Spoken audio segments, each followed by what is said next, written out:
Hello friends, आज से हम पीएचपी सीखेंगे और हम इसके बाद हम कोर पीएचपी के ऊपर एक छोटा सा प्रोजेक्ट भी बनाएंगे। तो चलिए हम पीएचपी शुरू करते हैं। तो सबसे पहले आपको अपने सिस्टम में जैम्प को इंस्टॉल कर लेना है। मेरे सिस्टम में पहले से ही जैम्प इंस्टॉल है तो मैं अब नहीं करने वाला। तो अब आपको पीएचपी स्टार्ट करने के लिए अपाचे सर्वर को स्टार्ट करना पड़ेगा और डेटाबेस के लिए MySQL को भी हम स्टार्ट कर देंगे। आप जिस ड्राइव में भी जैम्प को इंस्टॉल करते हैं उस ड्राइव के अंदर आपको एक जैम्प नाम का फ़ोल्डर मिलेगा। जब हम इसके अंदर ओपन करेंगे तो एक फ़ोल्डर होगा htdocs। जब हम इसको ओपन करेंगे तो हम यहाँ पे कई फाइलें नहीं होती हैं, मैंने बना रखी हैं, लेकिन हम जितनी भी पीएचपी फाइल बनाएंगे हम वो htdocs के अंदर ही सेव करेंगे। तो चलिए हम शुरू करते हैं। अब इसमें से फाइल बनाना पीएचपी में पहली फाइल बनाएंगे। तो मैंने पहले से फ़ोल्डर बना लिया ट्यूट्स नाम का। जब हम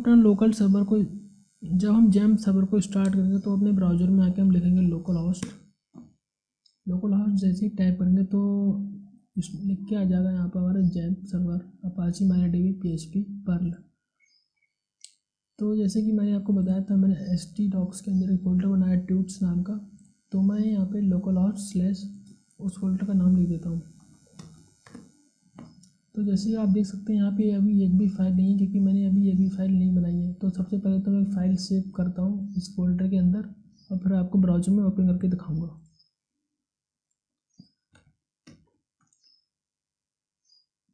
फाइल का नाम मैं देता हूँ first.php। ये मैंने सेव कर दी। यहाँ पे हमारी फाइल आ चुकी है first.php। हालांकि मैंने फाइल के अंदर कुछ लिखा नहीं है इसलिए ऐसा ब्लैंक आ रहा है। तो चलिए फाइल स्टार्ट करते हैं। तो पीएचपी को हम जब भी स्टार्ट करेंगे तो कुछ इस तरह से स्टार्ट करते हैं। इसका सिंटैक्स है। अब हम जितना कोड लिखेंगे इस दोनों के बीच में ही लिखेंगे।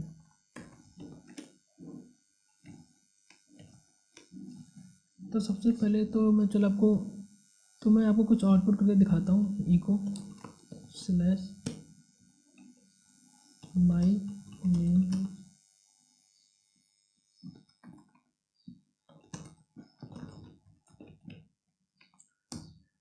तो देखिए हमारा पहली फाइल का मैंने इनपुट प्रिंट कराया तो हमारा सर्वर ब्राउज़र में आउटपुट आ चुका है। हम echo से भी आउटपुट दे सकते हैं और हम प्रिंट से भी दे सकते हैं। Print this is my first PHP अच्छा। तो एक ही लाइन प्रिंट हो गया, इसलिए मैं एक BR टैग लगा देता हूँ HTML वाला। हमारी लाइन ब्रेक हो गई है। तो आप देख सकते हैं यहाँ पे echo से भी आउटपुट हो रहा है और प्रिंट से भी आउटपुट हो रहा है। दोनों का काम आउटपुट देना ही है, लेकिन प्रिंट जो होता है जब कोई आउटपुट देता है तो उसकी रिटर्न वैल्यू जो होती है वो 1 होती है और echo में कुछ नहीं होता, नल होती है। अब अगर हम PHP में अपना कोई भी लाइन को कमेंट करना चाहें तो कैसे करेंगे? सिंगल लाइन कमेंट होगा तो डबल स्लैश लगा देंगे, कमेंट हो जाएगा।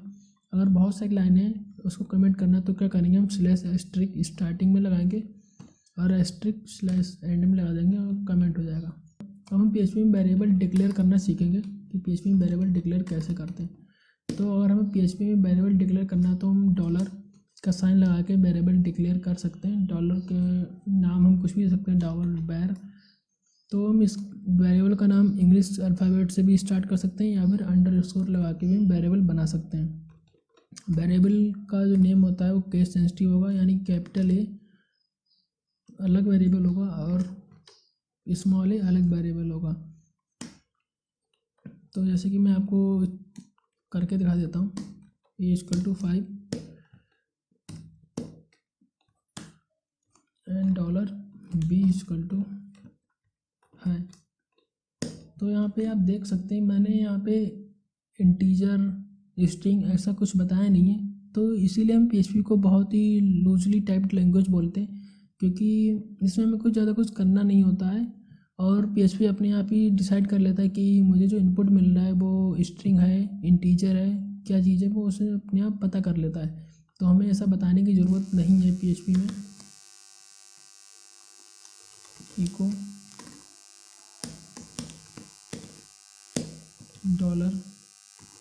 $B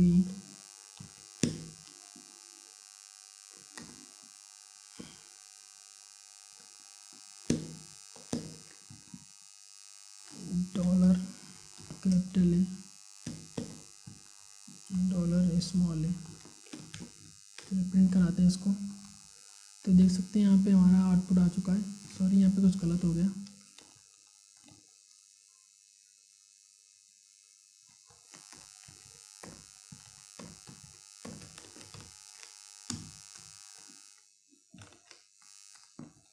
क्या गलती कर दी मैंने?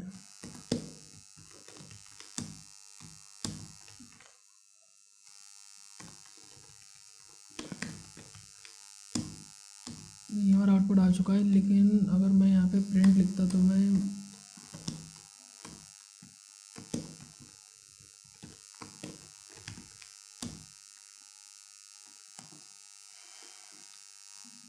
तो आपने अभी देखा होगा कि जब मैंने ई को लिखा था तो और इसको जब हमने कॉमास के अंदर बंद कर दिया था तो वो स्ट्रिंग बन गया था, यानी कि डॉलर ए की वैल्यू प्रिंट नहीं हो रही थी, सीधा डॉलर ए प्रिंट हो रहा था। लेकिन जब मैंने प्रिंट लगाया तो डॉलर ए प्रिंट नहीं हो रहा है, बल्कि उसकी वैल्यू प्रिंट हो रही है। तो यही कुछ थोड़ा सा डिफरेंस है कि डॉलर ए वो प्रिंट एंड इको में। तो आप PHP में वेरिएबल डिक्लेयर करना सीख चुके हैं। PHP के वेरिएबल स्कोप जो होता है वो 3 तरह का होता है। पहला होता है ग्लोबल वेरिएबल,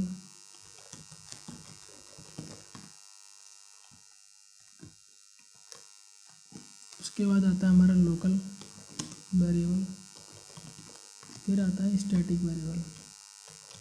तो यहाँ पे डिफरेंस क्या है ग्लोबल वेरिएबल और लोकल स्टैटिक में?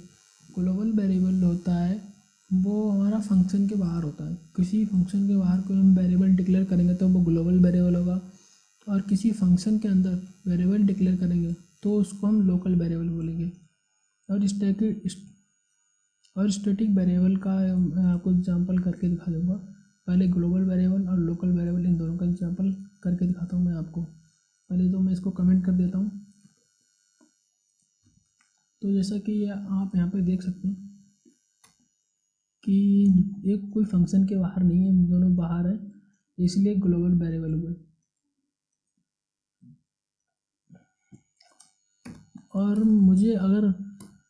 और मैं किसी भी ग्लोबल वेरिएबल को फंक्शन के अंदर यूज नहीं कर सकता, उसके लिए मुझे बताना पड़ेगा कि ये वेरिएबल है, ये ग्लोबल वेरिएबल है।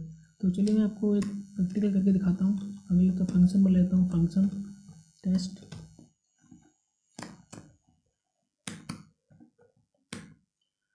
तो जैसे कि मैं यहाँ पे, जैसे कि आप देख सकते हैं, तो मैंने फंक्शन मान लिया। अब आप देखें यहाँ पे डॉलर ए इक्वल टू 6 है, तो मैं डॉलर ए इक्वल टू 10 कर देता हूँ, इसको प्रिंट कर दूंगा, इको डॉलर ए टेस्ट। तो अब हम चलिए करके देखते हैं कि ये मुझे आउटपुट क्या मिलेगा। हमें आउटपुट ए इक्वल टू 10 मिलेगा या फिर ए इक्वल टू 6। तो चलिए इसको टेस्ट करके देखते हैं। आप देख सकते हैं मुझे यहाँ पे आउटपुट मिला है 10, यानी कि ए की वैल्यू मुझे मिली है 10। मुझे ए के अंदर 10 मिला है, ए इक्वल टू 6 नहीं मिला। तो आप ऐसा जानते हैं क्यों? क्योंकि फंक्शन जो है लोकल वेरिएबल को पहले एक्सेस करेगा, और जो मैंने ए दिया है वो ग्लोबल वेरिएबल है, और फंक्शन को हमें बताना पड़ेगा कि ये वेरिएबल है वो ग्लोबल वेरिएबल है, तो यूज़ करेगा। तो पहले तो मैं इसको हटा देता हूँ और इसके आगे लिख देता हूँ ग्लोबल। अब इसको पता चल गया कि ये वेरिएबल है, ग्लोबल वेरिएबल है। चलिए अब मैं चला के देखता हूँ ए इक्वल टू 6। तो आप देख सकते हैं इस बार ए की वैल्यू 6 आई है। तो यही फ़र्क होता है ग्लोबल वेरिएबल में और लोकल वेरिएबल में। और फंक्शन के अंदर ग्लोबल वेरिएबल यूज़ करना तो हमें फंक्शन के आगे ग्लोबल लिखना पड़ेगा, वरना उसे ग्लोबल मानेगा नहीं, उसे पता ही नहीं चलेगा कि वेरिएबल ग्लोबल वेरिएबल है लोकल है, या तो बता देगा कि मेरे पास इसकी कोई वैल्यू नहीं है। चलो मैं आपको करके दिखा देता हूँ। जैसे कि मैंने अभी बताया नहीं है कि क्या है, मैंने हटा दिया। तो मैं, चलिए मान लीजिए मैं इस डॉलर ए को यहाँ पे प्रिंट कर रहा हूँ फंक्शन के अंदर। तो चलिए करके देखते हैं। अनडिफाइंड वेरिएबल, ठीक है, उसे पता ही नहीं कि ऐसा कोई वेरिएबल है भी। तो मैंने आपको यहाँ पे लोकल वेरिएबल और ग्लोबल वेरिएबल दोनों का मतलब समझा दिया है। तो अब आता है हमारा स्टैटिक वेरिएबल। तो स्टैटिक वेरिएबल क्या होता है? स्टैटिक वेरिएबल का मतलब है फंक्शन के अंदर कोई भी लोकल वेरिएबल है और उस लोकल वेरिएबल की कोई भी वैल्यू है, चलिए मैं 1 मान लेता हूँ। तो उस लोकल वेरिएबल की कोई वैल्यू है, तो जब फंक्शन एग्जीक्यूट होगा तो उस वेरिएबल की वैल्यू ख़त्म हो जाएगी। और मैं चाहता हूँ कि वैल्यू ख़त्म ना हो, तो उसके लिए मैं वेरिएबल के आगे स्टैटिक लिख देता हूँ। तो चलिए मैं आपको पहले एग्जांपल करके दिखाता हूँ। मैं यहाँ पे $a लिख देता हूँ 1 इको, और मैं फिर $a को इंक्रीमेंट कराता हूँ 2 बार, एक बार सॉरी, और फिर मैं इसको प्रिंट कराता हूँ। यहाँ पे ब्रेक लगा देता हूँ जिससे आपको ठीक से समझ में आ जाए। इसको मैं कॉपी पेस्ट कर लेता हूँ।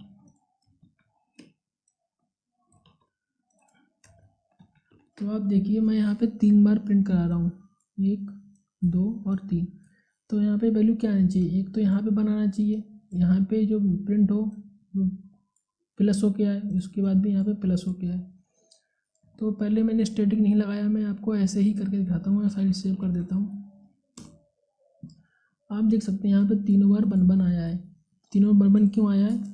क्योंकि $a का वैल्यू 1 है, हमने प्रिंट कराया। प्रिंट कराने के बाद $a के अंदर जो वैल्यू थी वो ख़त्म हो गई। जब वैल्यू ख़त्म हो गई तो इंक्रीमेंट क्या करेगा?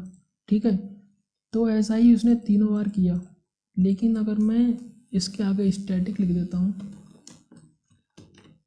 और मैं फिर प्रिंट कराऊंगा तो यहाँ पे आउटपुट आएगा, पहले फर्स्ट लाइन में 1, सेकंड में 2 और थर्ड में 3। चलिए मैं आपको प्रिंट करके दिखाता हूँ। तो आप देख सकते हैं यहाँ पे 1 2 और 3। तो ठीक है, हमारा PHP भी आप समझ चुके हैं वेरिएबल क्या होता है, और इंस्टॉलेशन तो आप कर ही लेंगे, कोई ज़्यादा दिक्कत वाली बात नहीं है। तो ये फर्स्ट ट्यूटोरियल था और इस वीडियो में मैं आपको इतना ही बताऊंगा।